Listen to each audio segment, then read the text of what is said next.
What is going on, everyone? Welcome to the Slaw Sports Show. I'm your host, Cole Noble, aka Slaw, here 9 o'clock on the dot on this beautiful Monday morning. Hope everyone is ready for a great week ahead, having a great morning.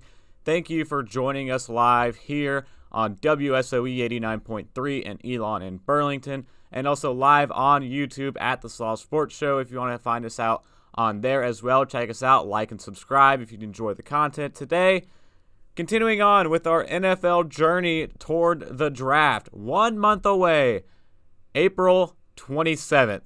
The NFL draft kicks off the first round that night. Of course, we will be here live on the show at the Slaw Sports Show on YouTube for the Slaw Draft Show Spectacular Extravaganza.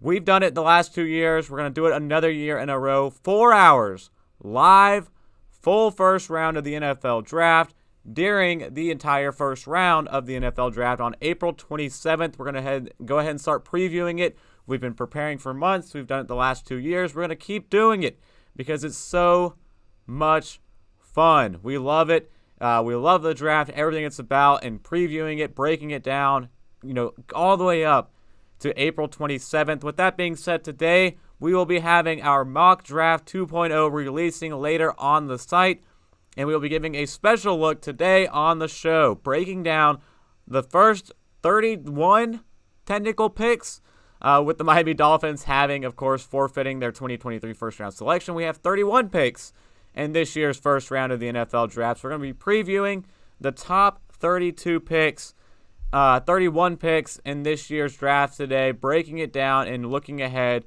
to what is to come in April's draft, 1 month away. So today, a full mock draft, and then in the coming weeks, for those on WSOE 89.3, we're going to be catching up every Monday, but we will be having multiple shows a week starting this week on the Slaw Sports Show, where we're going to be breaking down prospects position by position with some game film, some tape that we're going to be, getting together and coming out later this week. Quarterbacks. So big position, future franchise signal callers in the National Football League, faces of franchise is what we will be discussing this week, and then moving ahead throughout the weeks ahead leading up to the draft, position by position, going through all the way leading up to April 27th. So that being said, I was discussing, mock draft today 2.0 will be officially be coming out later this evening. It is now officially done. It just has to, finish, the works, groomed out, get the article written and everything and get that out. But today we're going to run through it, talk about the picks more in depth, because it's one of my favorite things is being live on the show and discussing this more in depth with you guys and adding more rationale and reasonings to some of these selections I'm making, bringing in some insider tweets, some reporter tweets that we're seeing, who's meeting with who, that type of thing. And now, compared to the first mock, a new number one with the Carolina Panthers first on the board, and it seems like that decision has already been made. But we have 31 picks here for this first round. I feel very confident right now with this 2.0, liking it a lot. Post-free agency basically right now, but still a month ago. A lot can still change within the next month. Some teams still potentially lingering and meandering on a trade potentially going forward. Looking into April's draft, but whatever the case, I'm ready to get into it and hope you guys are as well. We saw pro days going on as well this week, so we're going to get some more reports, some more numbers out of some of these prospects to get a better idea of how they fit within a team mold, team tendencies of what they're looking for in some of their prospects. So, there's still time for this list to be tweaked, but I just want to give you my current look at how I see the first round shaking up in the 2023 NFL draft. So for those following along on YouTube, we are now going to pull it up here. Thanks to our friends at Pro Football Network is the database we will be using to showcase this mock draft today. So here it is. The order, Carolina Panthers number 1 on the board, on the clock. What will they do with this first pick? We're going to go ahead and kick it off. Go ahead and have the chime running, whatever the case. It's time. Kick it off, the NFL draft. Carolina Panthers, we have C.J. Stroud. Like I said, this decision seems to be finalized. CJ Stroud seems like he will be the quarterback of the Carolina Panthers right now, the future franchise signal caller. I said it once, I said it a million times. The number one pick in the draft does not need to be smokescreened, especially with a team like the Panthers who traded up to this number one pick. What are they smokescreening? They can take anyone that they believe is worthy of being a first-round pick, and they can come out and openly say it as soon as they know that answer. No point in fooling anybody. No point in covering anything up leading up into being on the clock. CJ Stroud, number one to the Carolina Panthers, and even at his pro day that we're going to pull up now, it says it all. The smiles we saw from this group at the Carolina Panthers pro day, showing up in style to represent their guy.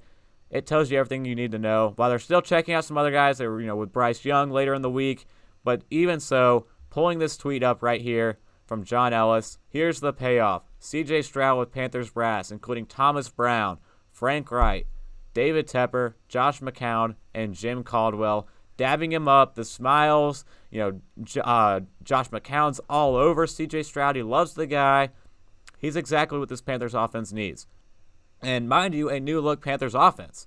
I mean, Miles Sanders coming into town, Hayden Hurst coming into town, Adam Thielen, DJ Chark at wide receiver coming into town. They're building this team up right now to be in a place that is situationable for a rookie quarterback. And honestly, they need someone with some accuracy. That's something Frank Wright has talked about heavily with this first overall pick and with this quarterback decision. He wants an accurate passer. He wants someone who can, throw the football, toughness, a leader, process quickly, and a guy who most importantly can win from the pocket, wins in Frank Wright's system. So all of that speaks to me to CJ Stroud. No question in my eyes that he is the number one pick in the NFL draft this year in 2023. So next up, Houston Texans at number 2 fell right in their lap. The guy they've wanted all along. And when Lovie Smith won that Week 18 or the last week of the season, Week 17 game, and gave the Chicago Bears the number one pick and forcing the Houston Texans and ultimately kicking him out of the office to have the number 2 overall pick, I immediately wrote down on the whiteboard, Bryce Young will still be a Houston Texan, or will still be a Houston Texan with the second overall pick. So that being said, there it is. Bryce Young going number 2 to the Houston Texans. It seems like this whole time that he has been their quarterback. He's going to fall right to him thanks to the Carolina Panthers moving up and having their interest so heavily in CJ Stroud right now. Bryce Young is just going to fall right to him. And, no detriment to missing out on that number 1 overall pick. No reason to trade up. You still get your guy at number 2 and a high IQ quarterback who is really going to, step in and let it rip in Houston. Still needs some pieces in play in Houston to really push that team back into a contender level, back into a competent level. But Bryce Young at the quarterback position certainly gives that team a start. And they've done a, typical Houston Texan offseason, bringing in tons of players on one-year deals. But 2 kickers to me, Robert Woods and Dalton Schultz in that offense, are going to be 2 veteran guys. Schultz, a big body, star tight end in this league, was a highly sought free agent. And Robert Woods, a veteran at the position at wide receiver, are going to be 2 guys that are really going to help this offense and help Bryce Young move along with this team. The Laramie Tunsil excision was also another big one for a rookie quarterback coming in, having a left tackle locked in now for the next 3 years during his development. So DeMeco Ryans in this staff right now. Nick Caserio going with his Bama ties again here with this number 2 overall pick, first one for the Houston Texans in this first round. So that's the second overall pick. Bryce Young off the board, 2 quarterbacks back-to-back. Now we have the Arizona Cardinals. And the Cardinals, to me, seem like the team, more than any right now, that's going to trade next. I think the Cardinals are interested, and they're dying to find a suitor to trade up to this number 3 overall pick. I think they'd rather trade back. That roster has a lot of holes right now, and the more picks you have, the more hits you have, is always the lifelong saying in the NFL draft. So number 3, I do see a trade back, but I'm not going to muck any trades. Instead, we'll just take the best player available right now Will Anderson from Bama, back-to-back Bama ties coming off the board, but Will Anderson immediately fills that J.J. Watt-sized hole in that defensive line that the Arizona Cardinals have right now, and I think he's a great fit for this team and what they're trying to build on that edge. Although I do think that the big weakness of this Arizona Cardinals team is going to be in their secondary this year, you can't pass up a guy like Will Anderson with the third overall pick. Defense who honestly did pretty good at pass rush. They ranked 4th in the league in pass rush win rate last year, but still a big loss from J.J. Watt. They also lost as well Zach Allen as a defensive edge. Tristan Hill left in free agency as well, so they lost a lot of depth at the position. I think Will Anderson is a star, bona fide, potential Pro Bowler early in his career as a defensive edge rusher. So it's easy to see why he is probably the best player on the draft this year from a prospect standpoint, a guy who's completely unblockable in terms of what he can do at the position. So we have, again, Will Anderson Jr. coming off the board at number 3 to the Arizona Cardinals. Next up, another interesting team, the Indianapolis Colts. Earlier last week on One-on-One Sports here, student debate show here at Elon University. You can find that on YouTube as well at One-on-One Sports. I said that the Indianapolis Colts, the best decision for them is trading for Lamar Jackson. I stand by that. But again, no trades in this mock draft. This team still needs a quarterback. One right here on the board who is an absolute phenom, Anthony Richardson. In terms of what he was able to do at the Combine, we talked about it. We have a full episode about it on our podcast, on our podcast, but also on our YouTube channel as well. We broke down Anthony Richardson and C.J. Stroud's incredible day at the NFL Combine. Completely showed out in terms of what they were able to do. Pulling it up here, just because I love talking about it. A perfect 10 RAS score at the Combine. 9.98 percentile 40-yard dash with his 4.43 at his size. 6'4", 244 was incredible. His vertical elite, his broad jump elite, every agility or every speed and explosion grade for Anthony Richardson were flat out elite at the Combine. And this guy, like I said, he's a bona fide freak. Something we haven't seen come into the league since Cam Newton. But the fact he falls to the fourth overall pick and going to the Indianapolis Colts gives this new offense and this new regime in Indianapolis something to really work with here as their new franchise guy. A team that was 20th in the league in passing, 31st in scoring last year. A guy like Anthony Richardson running your offense with Jonathan Taylor, as well as a fellow star on this offense, can finally start scoring some points and maybe take advantage of a potentially weak division in the AFC South, outside of course, the Jacksonville Jaguars, who look primed to have a deep run next year in the playoffs.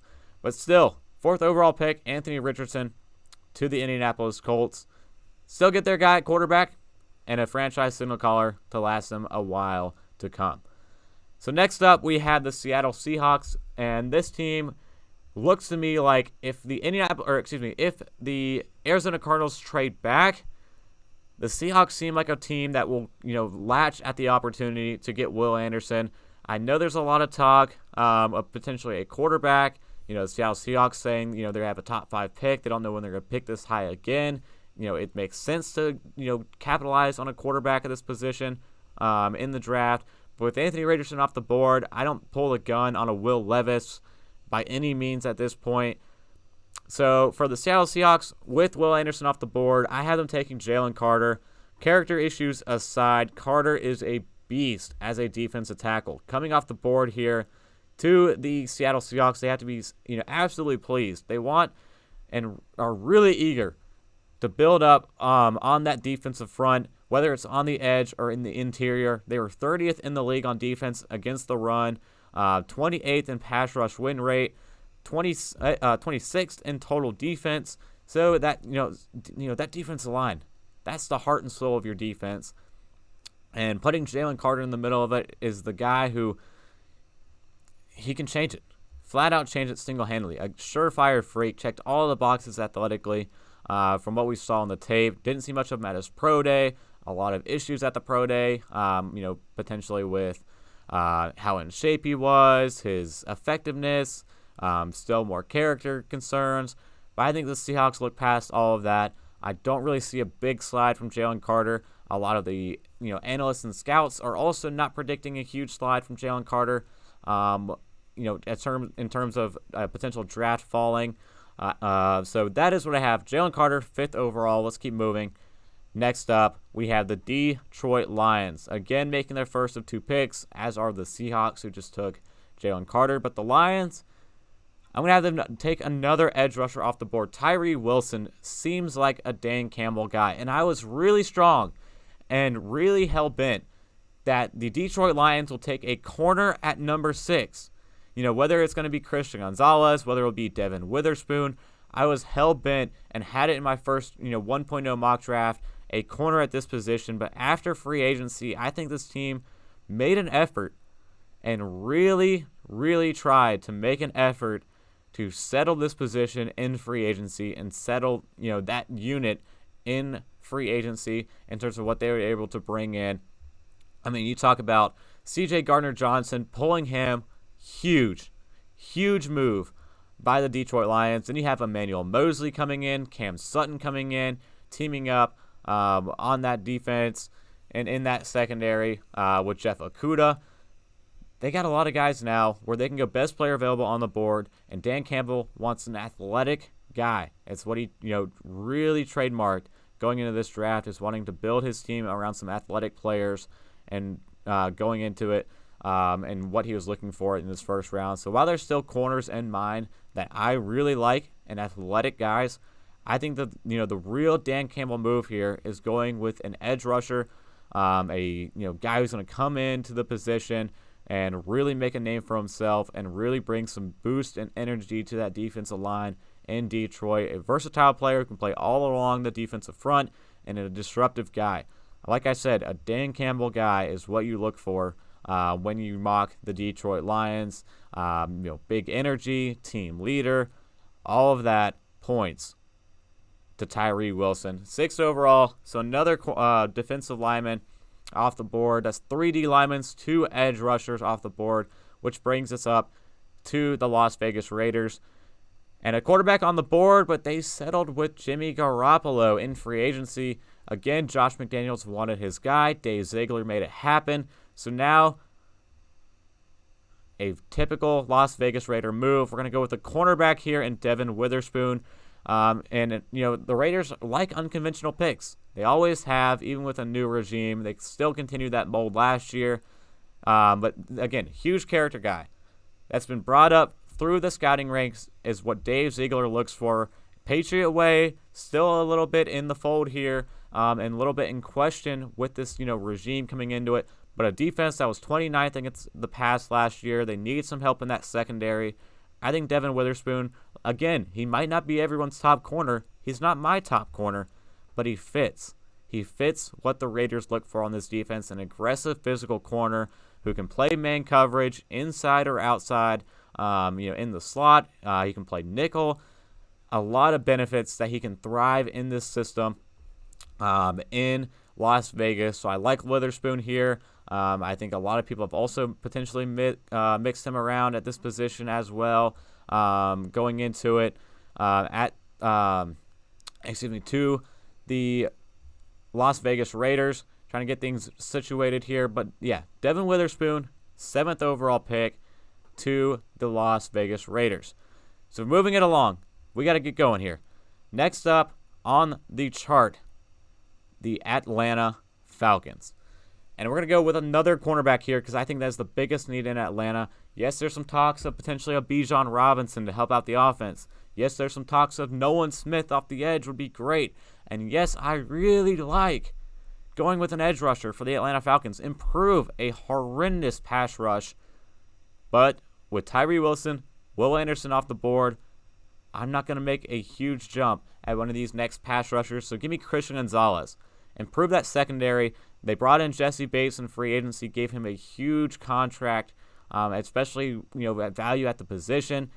But I'm going to take here a guy in Christian Gonzalez, another guy who I have a full episode breaking down you can check out on the YouTube channel at the Slaw Sports Show, but an insanely long athlete, lean corner at the position, 6'2", 201. Christian Gonzalez can easily lock down anyone on the field and could prove that to be the case at the NFL level as well. But Christian Gonzalez coming into it, teaming up in that secondary in Atlanta will be a huge, huge benefit with A.J. Terrell and company, Jesse Bates, like I said, coming in. And in terms of, helping out the pass rush, which was, like I said, brutal last year. I mean, talking about a pass rush that was 26th in the league. Passing defense was 25th, however. A bigger need, in my opinion, here. So go with the corner, solidify that secondary, and honestly keep building on that strength back there in the back end with a corner that can help out the pass rush just by, not giving the quarterback enough time to find an open receiver because they're getting locked down left and right. So Christian Gonzalez to the Atlanta Falcons, next one on the board. Continuing through with this top 10 of the draft, here on the Slaw Sports Show Mock Draft 2.0, we have the Chicago Bears going into it, traded back to the 9th overall pick. What are they going to do? Ryan Poles told us what they're going to do. Look at his moves in free agency. We're going to go with an offensive line here, Peter Skoronski out of Northwestern. And again, what do I mean? He told us what he's going to do. When you look at what this team brought in, of course, DJ Moore coming in the trade with the Carolina Panthers, Tremaine Edmonds, a big, huge contract to an off-ball linebacker when they already brought one in earlier that day in TJ Edwards. So 2 off-ball linebackers. They brought in Nate Davis at guard, which I thought was a good pickup. But this team, going into this draft, they needed to get an offensive line help. They only brought one in. Only one. Ryan Poles, you had the most cap space out of any team in free agency, and you brought in one offensive lineman to help out with this team and with this offense and with your young quarterback in Justin Fields. I think it all makes sense. Go with a tackle here and a versatile guy in Peter Skoronski. Some teams don't, potentially see him being a tackle in the league with his length. I think he can be. I think he's a very interesting prospect, and I think this is the guy that Ryan Poles is looking at right now with this first pick, number 9 overall. He wants power at the offensive line position. He brings it. Peter Skoronski does, and it does a great job of getting to the second level, which they're really going to like with this offense that they're looking to run here in Chicago with Justin Fields at quarterback. So I like this move. Number 9, again, give me Peter Skoronski out of Northwestern. And next up, the Philadelphia Eagles, rounding out our top 10. We got to move it along here. The Philadelphia Eagles, we're going to go with another offensive line help. Paris Johnson Jr., this team loves building in the trenches. So Paris Johnson easily adds to that and what how he's wanting to build with this team. Howie Roseman, Nick Sirianni going into Super Bowl week, all about the O-line, D-line, baby. All about the O-line, D-line was a huge phrase that was, echoed throughout of how this team was built. So Paris Johnson's a big pickup here that they can add to, they lost Andre Dillard, a big depth piece for this offensive line. I also lost Brett Toth as well. Isaac Simalo, a guard as well that they lost on this offensive line. So a couple depth pieces missing. Go ahead and round out with some new youth on that offensive line with Paris Johnson Jr., a star at the position, an experienced and athletic guy who again has some he has some multi-positional versatility. Played a little bit of guard in 2021, so he can do a lot with what you want to with this offense. So this is where things get interesting in this year's mock draft and this time around. Next up, we have the Tennessee Titans. And what do the Titans do? They need some help at receiver. They need some help on the offensive line. Lost Taylor Lewan. Could they go with another tackle potentially here? But 2 tackles off the board. I liked Paris Johnson before here to the Titans. I think in the first round, 1.0 that I did, first crack at this, I had Quentin Johnston. I think you go with a future pick here. Will Levis is going to be my first bold pick here in the second mock draft, on the second go of it. Take over now in session. Last year, they tried to find someone later in the draft in Malik Willis, a guy who I really liked as a prospect going into it. Hasn't proved me right so far. I think they get it right here. Will Levis to take over as the future signal caller of this team. It's not necessarily punting now on Malik Willis, but I think he's a guy that you really, really need for this team in this future, because I don't think Ryan Tannehill is it. Maybe Will Levis, if he falls here, you can take a risk on him with this new regime coming into place in Tennessee. So the Houston Texans, with their next pick, took Bryce Young in the first. This time around, we're going to go with the guy out of Georgia who tested like an absolute freak in Nolan Smith. So an edge rusher here again in this first-round mock. Nolan Smith to the Houston Texans, I think, would be a huge pick. Could slide here out of the top 10 and still make a name for himself and still find a hole here to get into with the Houston Texans and add to that, defensive line in Houston that wasn't very good going into it. This team struggled against the run. They were last in the run, 32.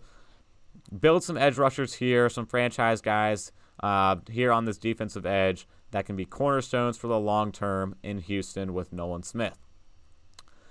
And next up, we have the New York Jets. It's still going to be the Jets pick as we get closer to 1 month away. It still is now, again, not mocking any trades here of a potential 13th overall pick, maybe going over to my Green Bay Packers. But Jets stay on the board. We're going to go with Broderick Jones. Whoever the quarterback is, again, most likely Aaron Rodgers, they need another tackle. Broderick Jones can be that guy, third tackle off the board in what we have in this mock right now. But Broderick Jones is the next tackle on my board. I like him as a fit here. A huge guy and one of the most insane athletes I've ever seen. 6'4", 310. Reportedly, this guy hit 19 miles an hour. Athleticism fully evident on the field. It's what they really wanted in Mekhi Becton, but really just have not found. And this guy has room to elevate his game as an offensive tackle. A lot of potential and upside with this guy that they can tap into on that offensive line. And just another big-bodied guy to have as a cornerstone on that defense, on that offensive line in New York for the Jets, and can help build up this franchise for years to come, no matter who is at quarterback for the future of this franchise. This is a great move by the Jets here. Broderick Jones fits. Everything makes sense going into it here for this to really take shape and what we can see with this pick.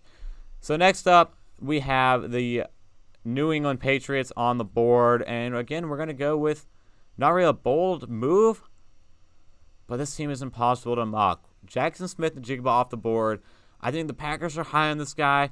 Bill Belichick needs help at wide receiver because they're lost a lot. Especially Jacoby Myers in free agency was a big loss by this team.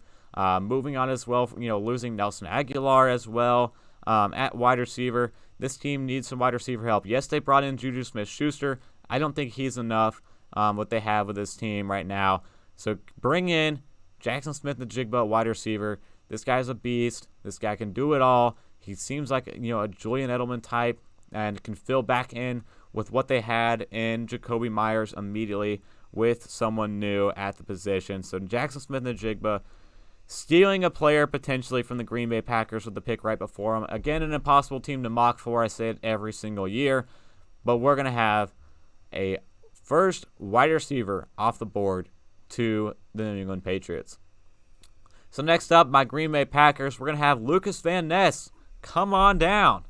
A guy who I talked about being a huge fit for this Packers team. Can fit the mold of what Brian Gutekunst wants to form with this defense and with his draft tendencies on the board. He's a guy who, has a type when you look at the RAS scores. He's not afraid to double dip at positions, especially a position with a proven vet and star. We have one in Rashawn Gary. We have one in Preston Smith. Pull in a new guy who can come in and start immediately while Rashawn Gary still lingers with that ACL rehab coming back into the fold. But, Brian Gutekunst listed tight end, edge, and cornerback as three areas where this draft is deeper than normal. Edge rusher makes the most sense. a premium position in the first round, a premium player here on the board in Lucas Van Ness, who I really like. He's my number 3 edge rusher, guy who's functionally strong and still has a very high ceiling to grow into, seemingly exactly like Rashawn Gary when Brian Gutekunst made that pick a couple years ago. So next up, moving it along, Washington Commanders on the clock here. They need help in the secondary, and the best guy on the board, in my opinion, is Brian Branch. Listed here as a safety on Pro Football Network, but a guy who can play corner, he can play nickel, he can play anywhere on the secondary you need, and they need help in that secondary right now. They lost Bobby McCain. Overall, the position's not really that great. The unit's not really that great in the back end in Washington. So they're going to bring in a guy with a high ceiling and feels a major need, which really follows the Martin Mayhew general manager role and tendencies with this Washington Commander team. So Brian Branch, we have him coming off the board here to the Washington Commanders. Didn't test as well as I was hoping to see him test going into this one, but we're going to have him come off the board here to the Washington Commanders and see what happens with that secondary and Ron Rivera's defense. So Pittsburgh Steelers next up. What do they do on the clock? They need some help on the offensive line. I've seen a lot of people mocking a tackle here to the Pittsburgh Steelers. Again, this team technically has a second first-round pick. They had the first pick of the second round at 32, but usually the 32nd selection, usually a first-round pick. But this one they got from the Chicago Bears in the Chase Claypool trade. So I think that there's still an option to fill a hole on that offensive line, potentially at 32. So instead, best player available, Joey Porter Jr. fills a need on that defense and fits a Mike Tomlin pick, if that makes any sense to you. Cornerback here from Penn State going to the Pittsburgh Steelers. I talked about it again on the show here 3 weeks ago now, that this guy could be a day one starter and potentially could be the top cornerback in this year's class when it's all said and done. Surreal length and physicality on the outside, and comes in and can be the day one number 1 cornerback for this team. And a team that lost William Jackson III and Cam Sutton in free agency this year. They lost Terrell Edmonds at safety as well, hurting a little bit in that secondary. Need some help at the cornerback position. Take the best player available in Joey Porter Jr. So that wraps up 17. We're just over halfway through. We will take a quick break, and when we come back, we'll round out the second half of the draft that we're seeing right now. So we're going to take a quick break. Hold with us here on the Slaw Sports Show. You're listening on WSOE 89.3 in Elon and Burlington, live again on YouTube at the Slaw Sports Show. We will be right back.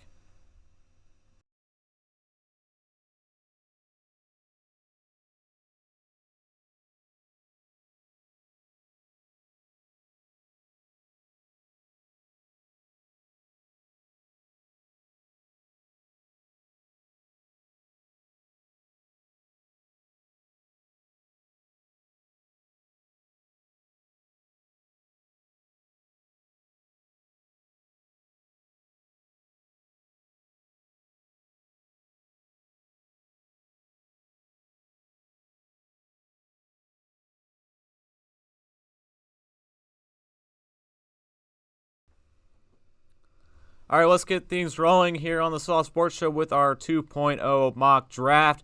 17 picks in. You can see it here. The first 17 have gone off the board. So let's keep it rolling here. We're hot. We're on a stretch. Keep it going. Detroit Lions next on the board with their second pick in the first round. If we go back to the top, took Tyree Wilson with their first pick. What do they do here? Again, I still like cornerback at this position, but not really any are jumping off to me that fit a Dan Campbell type role. Something I've considered heavily here with this pick is Bijan Robinson. And hold with me. Yes, they brought in David Montgomery. Yes, they still have a great running back as well in DeAndre Swift. but they lost Jamal Williams. I think this team is looking for an upgrade at the position. It doesn't seem like David Montgomery is the long-term guy here. It doesn't seem like this team is really convinced with DeAndre Swift.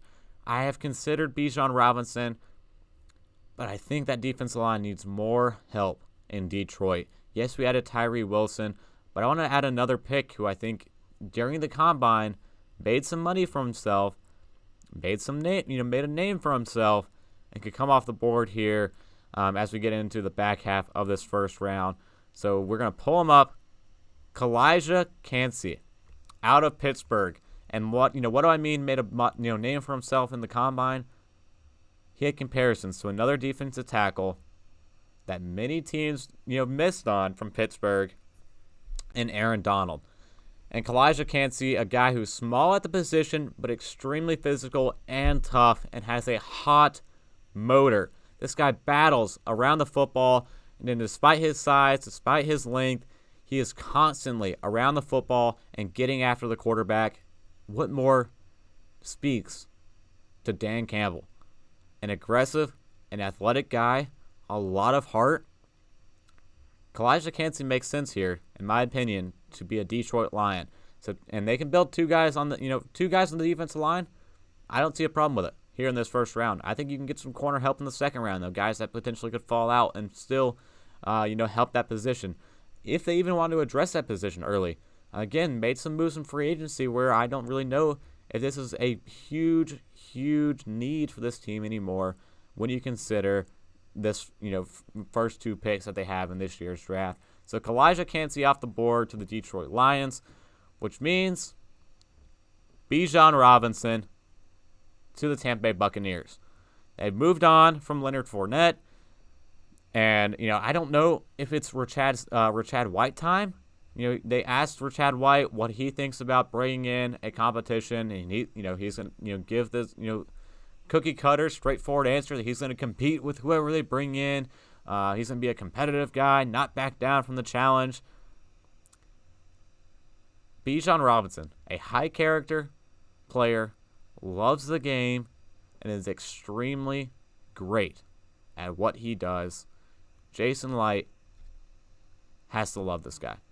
This offense was 32nd, dead last. Honestly, one of the worst rushing seasons we may have ever seen in the National Football League last year from this Tampa Bay offense. They're on into a new era now with no more Tom Brady, a lot of players leaving, going away from this team. No more Brian Leftwich, new offense coming into the fold this year. Baker Mayfield's going to need some help in this offense. And while Baker Mayfield's not the future long-term answer, you can still run the ball very effectively and have a running back for the future while still tanking for Caleb Williams. So Bijan Robinson, electric.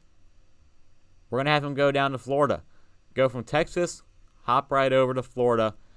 Tampa Bay Buccaneers and Bijan Robinson, I think, is the outcome we're going to have here. And a lot of people see a Will Levis slide to the Buccaneers, and they can take a gander at a guy that can compete with Baker Mayfield. I don't think that's the avenue that this team takes. I mean, they took Kyle Trask in the second round to be the guy to compete for the starting job, and they went out and signed Baker Mayfield to compete with him. Why would they bring a third quarterback in the mix this year when next year they can just get Caleb Williams if this thing crashes and burns, which it probably will this year. So instead, get some long-term assurance here at a position that many don't seem to be a premium one, but help is needed here on this offense, and Bijan Robinson can provide it for this Buccaneers offense. So again, next up we have another team who has 2 first-round picks in this year's draft. The Seattle Seahawks with their technical first-round pick here, using the Denver's first-round selection at 5. Their first-round pick here now at 20. What do? They passed up an edge rusher at the beginning. Do they get a tackle here? Instead they took Jalen Carter at the top. We're gonna have them take another D lineman here. The same mindset with Detroit, but inverse. I think a lot of teams are learning right now that you win games and you make long-term playoff runs with depth on your defensive line. Guys you continually can bring in, bring out to rush the passer and stay fresh. You need depth at those positions. So the same thing we said with Detroit, just the inverse. A D tackle in their first pick, a defensive edge with their second pick here now for the Seattle Seahawks. And this is a potentially unconventional one, but Myles Murphy falls down the board. He's a scheme versatile guy who can fit right into this defense. Built to play as an edge rusher. Built for this defense, in my opinion. I liked Isaiah Foskey in my first mock. I like Myles Murphy a lot better here as a fit with my second mock. Get after the passer. Team up with some of these new defensive linemen. I mean, this defensive line now has Jaron Reed, Draymond Jones, Dre Jones, Jalen Carter, Myles Murphy, Bobby Wagner now as the off-ball, with Devin Bush as another off-ball. This defensive line is stacked now in Seattle with what they're building, and that's exactly what they would want to further build this team as a team that can make a run and a deep playoff run like they expect to next year. Building this defense is the way to go. Two edge rushers, an edge rusher and a D tackle for this team in Seattle. Two defensive linemen off the board. So next up, we have the LA Chargers, and the LA Chargers desperately need some help on the offense. They have a lot of premier, marquee, top dollar players on that defense, but this offense needs a guy who is pretty much not Mike Williams and not Keenan Allen from a physical prototype standpoint. And while I like Jackson Smith-Njigba as that guy, this team needs a downfield threat. I'm not sure that there's really one that really sticks out in this year's class to me that can fit with this team. Jalen Hyatt maybe could potentially fill that role, but I'm going to instead go with a guy who can come in and fill that Gerald Everett role in Dalton Kincaid. First tight end off the board in Dalton Kincaid, and I mean these tight ends have been the death of me. This is the best tight end class that we have seen in ages going into the draft, and these top three guys I've consistently had flip-flopped, and I think one of them falls out of the first round. I don't. It seems like the guy, despite his injuries right now, is the one that's highly intriguing to me, and seems like the guy who is going to be the first one off the board based off his athleticism, based off his route running, his ball skills, a fluid guy who really can come in and be a day one impact in the passing game alongside Justin Herbert in this offense. So we're going to have a guy that can build off this team and help this passing game in Dalton Kincaid going to the LA Chargers. So next up, we have the Baltimore Ravens. And the Ravens, my 1.0 mock, I went with a cornerback. I went with Clark Phillips, a guy that I said was a easy Baltimore fit. Screen being a Baltimore guy. This team has pondered bringing in some more cornerback help to help out with some of their high-priced veterans that they have, some younger guys on new contracts. This team needs a wide receiver, and not only that, they need a big-bodied possession wide receiver who is reliable, can help this offense move the chains, and be a complement to Rashad Bateman in this offense. To me, that's Quentin Johnston out of TCU. I think this is a very not talked about enough pick. If this team brings back Lamar Jackson, even if they don't, whoever their quarterback is, they need another weapon on this offense. They brought in Nelson Aguilar. Woohoo, league changed, God-saving signing for this offense in Baltimore. Nelson Aguilar is not going to help this team. It's time for this team to stop signing the mid of the mid time and time again at wide receiver because it doesn't help. You had the 30th ranked passing offense in the league last year with Lamar Jackson and Pro Bowler Tyler Huntley throwing the ball. Why not get a guy in Quentin Johnston who's showcased at TCU what he can do and being the second wide receiver off the board here? At his size, 6'4", 215, has a short area quickness to excel and still be a quick guy, quick passing option with this, quick passing offense, RPO style that this team likes to run. And even when Lamar Jackson wants to air that thing deep, again, if he's the guy, he still has that good blend of size and speed and can get up and win at the point of attack to catch the football, which is honestly what this team needs. A guy who can catch the football that isn't 45 years old and a veteran that hasn't performed in 3 years. That's what this offense needs. Get some youth and get some help in this passing offense. Quentin Johnson seems like that kind of guy. So next up we have the Minnesota Vikings, and I'm gonna take another one. Why not? We took one, we took two. Let's take 3 wide receivers off the board now.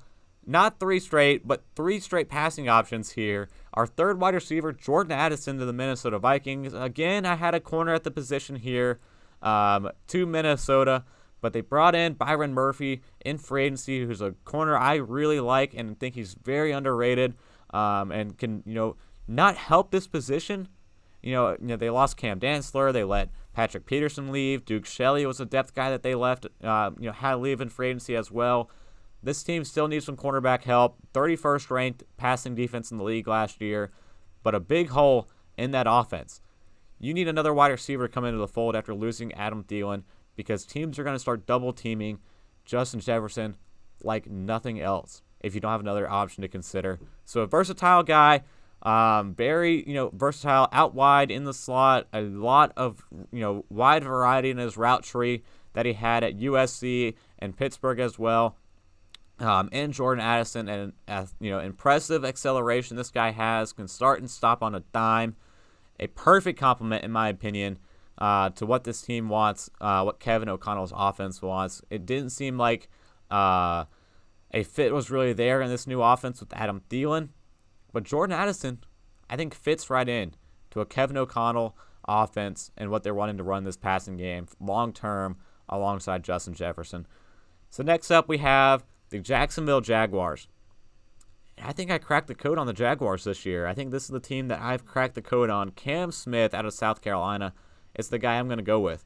There's still another one to consider here, but he is a defensive lineman that we've heard some buzz about. But we're going to pull it up of what we're seeing here with this team. And just some potential smoke here on Twitter. But John Shipley, a guy who's a little plugged in with the Jaguars, he says the Jaguars are showing interest in Cam Smith and Brian Bresee. Retweeting a tweet from Tony Pauline from the March 14th Pro Day. I mean, it makes sense. Cam Smith seems like a Jaguar type of player, and they need some help in that secondary as well.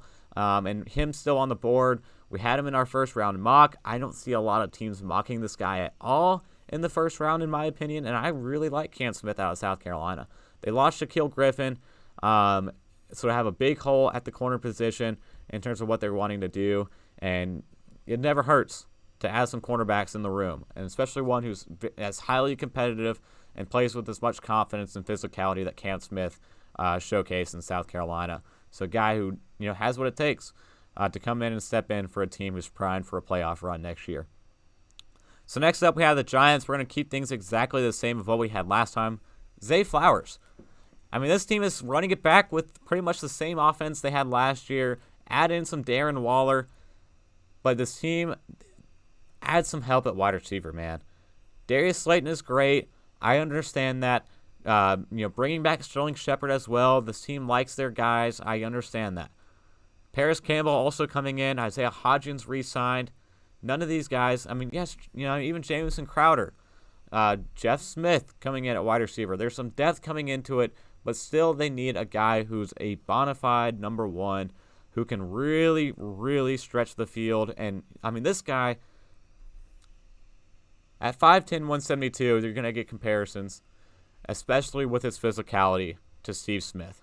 And that's what we're seeing. I don't know if that's the most accurate comparison, but this guy, he generates big plays. And he didn't have the best quarterback help in Boston College this year and during his career. He might not get that in New York either, but he still had the ability to make a play no matter the circumstance, and I think he will continue to do that in New York with the Giants. So we got to move it along. We're keeping this one the same as well. In Dallas, Michael Mayer at tight end comes in, fills that hole in that offense left by Dalton Schultz. Michael Mayer comes in, as many believe to be the top tight end and one of the best prospects at the position that we've seen in a while. He's a pro-ready guy, and he seems like a Dallas Cowboy pick. Falls to him here, no question. Jerry Jones goes best player available here at a position of need. In Michael Mayer. So next up, after Dallas, we have the Buffalo Bills. What do the Bills do here? They need some wide receiver help. They need some running back help. Neither one of those really scream off the board to me here to help out this offense. Oh, yeah. I see a big player who helps out this offense. DeJuan Jones, a behemoth tackle from Ohio State, can come in and be an immediate right tackle help for this offense and with the Buffalo Bills and what they're trying to showcase on that offensive line. They lost Tremaine Edmonds, have a hole at linebacker potentially. A big move by them was re-signing Jordan Poyer throughout free agency, but I think they need some help on the offensive line. They re-signed David Quisenberry. I see him maybe more sliding into a depth role on this offensive line. Connor McGovern comes in as a guard.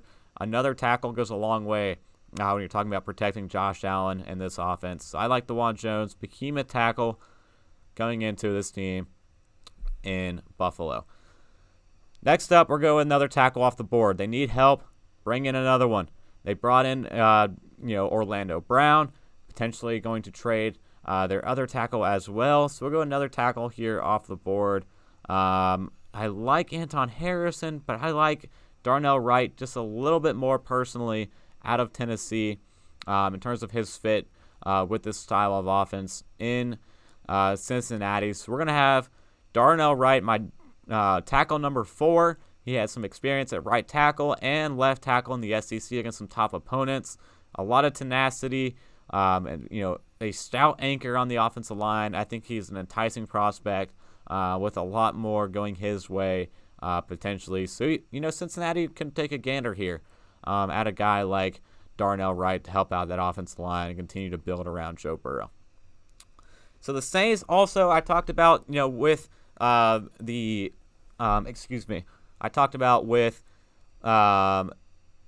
the New England Patriots, an interesting team that's hard to mock. So are the Saints, in my opinion.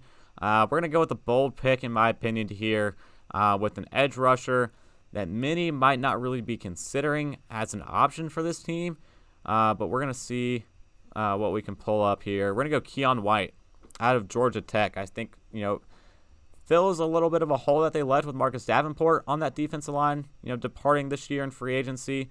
But they were pretty good passing defense last year, second in the league, but last in pass rush. So I'm going to help that addition as well and help that unit on that defensive line in New Orleans. They had some holes a little bit, lost a lot of players in the interior of that defensive line. But Keon White is a guy that, you got to go bold here at this point in the draft. An incredible athlete who should not move the way that he does, but he's a guy with a developmental prospect with a high ceiling that this defense can build around. As a depth guy at first, and then try to unlock his true potential in a couple years in New Orleans. So next up, we have the Philadelphia Eagles, fresh off a Super Bowl berth. Yet again, I talked about it before. All about the O-line, D-line, baby. They addressed the O-line with their first pick. Let's address the D-line. We had this at 10 in 1.0. He's going to fall to 30 in 2.0, but still land with the Philadelphia Eagles. Brian Bresee, my defensive tackle number 2, is our third defensive tackle, however, off the board in this mock draft. Bresee fits everything this Eagles team wants to do and offers a perfect complement in the interior of that defensive line next to Jordan Davis.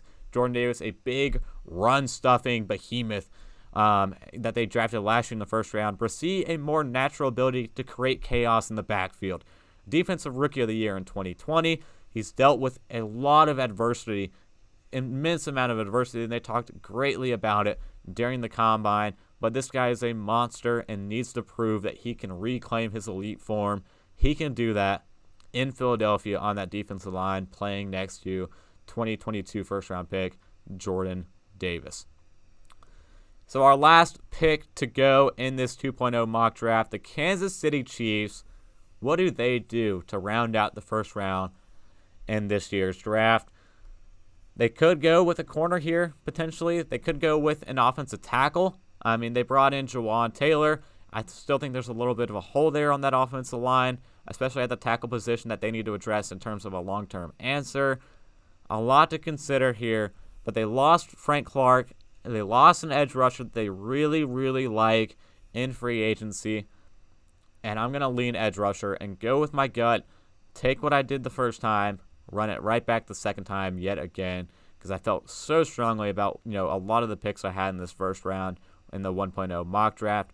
So we're going to go with another edge rusher here off the board and keep it the same with, here we go, with Will McDonald. Here we go. We'll try to adjust this back for you guys.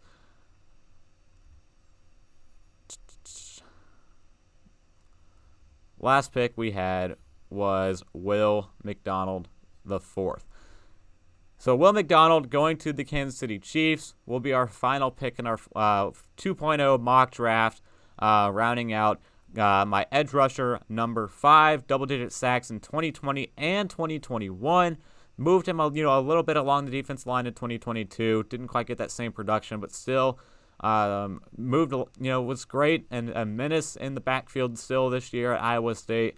I think this guy still can evolve as a pass rusher, and then still, implementing his strong suit as a, running defender and adding to the strength of, that Kansas City Chiefs defense, who ranked 8th against the rush last year, 19th against the pass. I talked about maybe some corners, but they rarely draft cornerbacks early. They did it last year. I don't think they do it again this year. So the Chiefs, they could go tackle, but I'm going to have them round out instead with Will McDonald the fourth out of Iowa State. So that rounds out our 2.0 mock draft. Again, that will release later today for those who have missed part of it. It will be out as well with more insights on the website as well. But I want to, go through some rationale, go through some reasonings as I broke down this unit, as I broke down some of these guys in terms of what they're able to do and their fits for some of these teams. And I think that it's just more beneficial to hear me, instead of reading the article, break down some of these prospects and what I saw from them. But again, in the weeks ahead, we will be having film breakdown and analysis of tons of prospects, position by position, starting later this week with the quarterbacks. So stay tuned for that on the channel and on live on WSO 89.3 on Mondays from 9 to 10. We're going to fill in as well once we get to it, but we will have to be doing multiple shows per week, giving you guys all kinds of content going in to 1 month away, the NFL Draft 2023, April 27th, to get ready for the Slaw Sports Show Draft Extravaganza, round number 3. The third edition of the Slaw Sports Show Draft Extravaganza. But that's all the time we have today. Thank you all for joining. Thank you all for stopping by. Follow us on the channel at the Slaw Sports Show. Like and subscribe if you were able to check it out. Goes a long way in building the brand and continuing forth what we're wanting to do here on the channel. Appreciate the support as always. Thank you for your time. Thank you for listening. And until next time, peace.